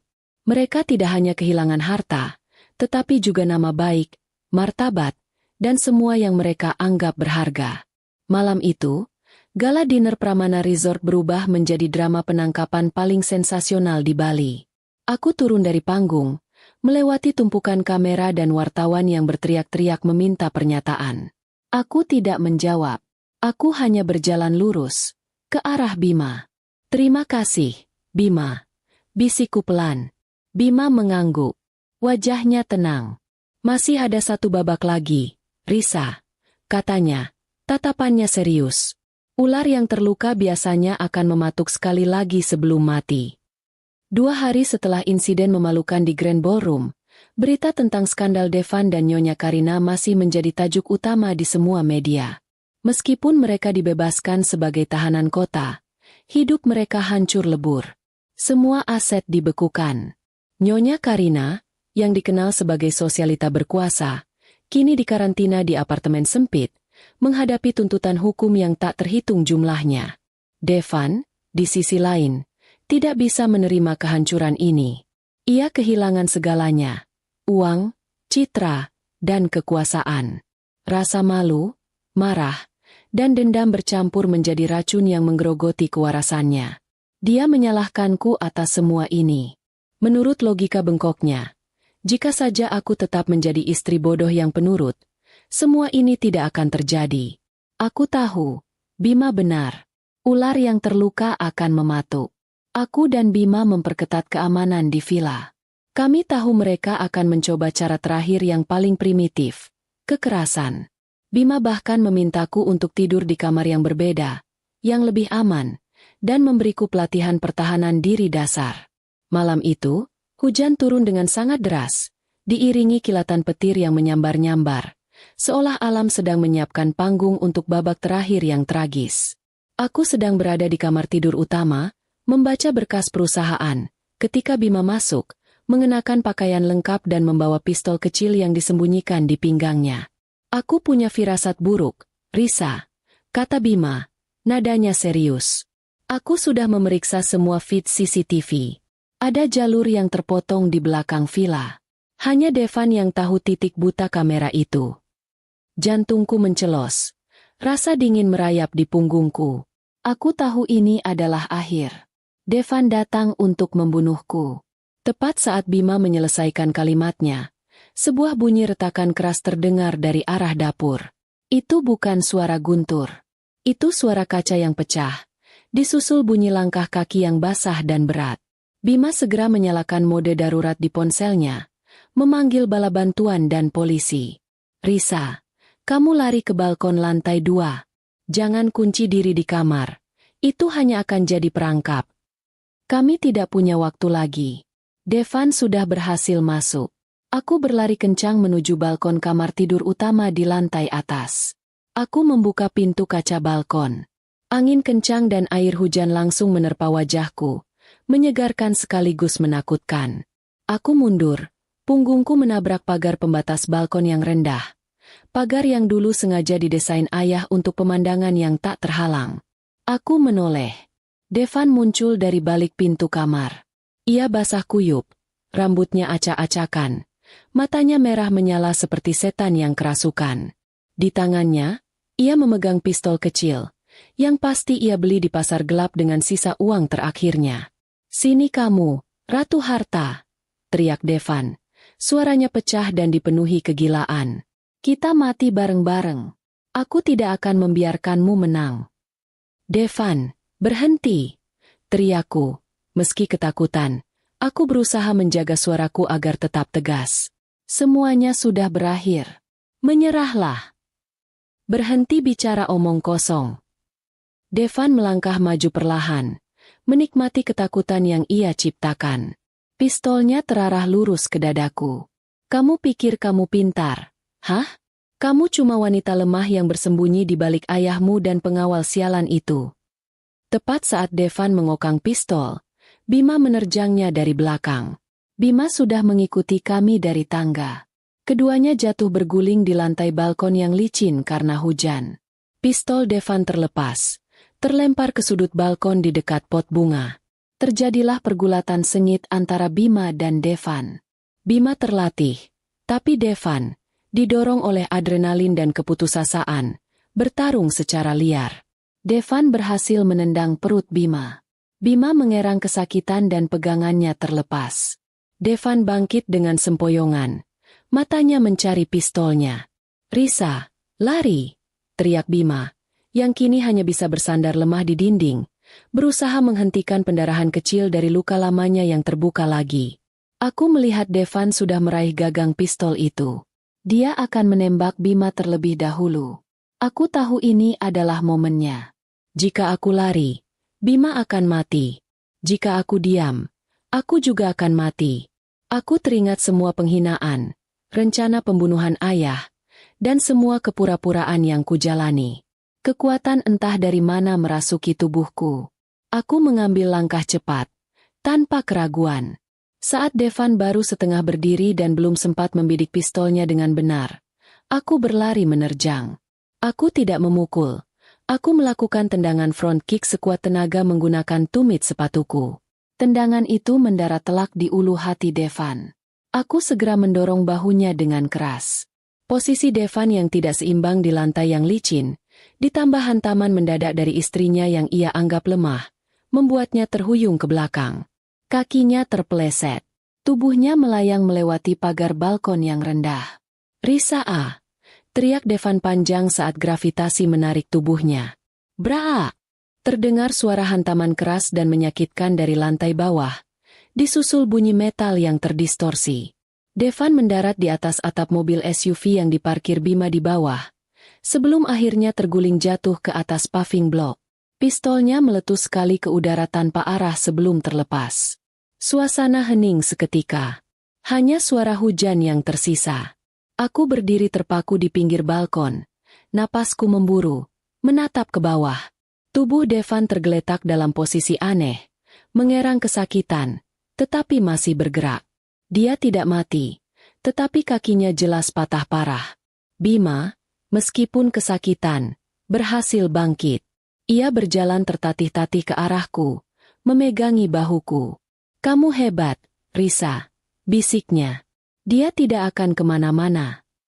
Dari kejauhan, sirine mobil polisi meraung-raung mendekat, memecah keheningan malam yang basah.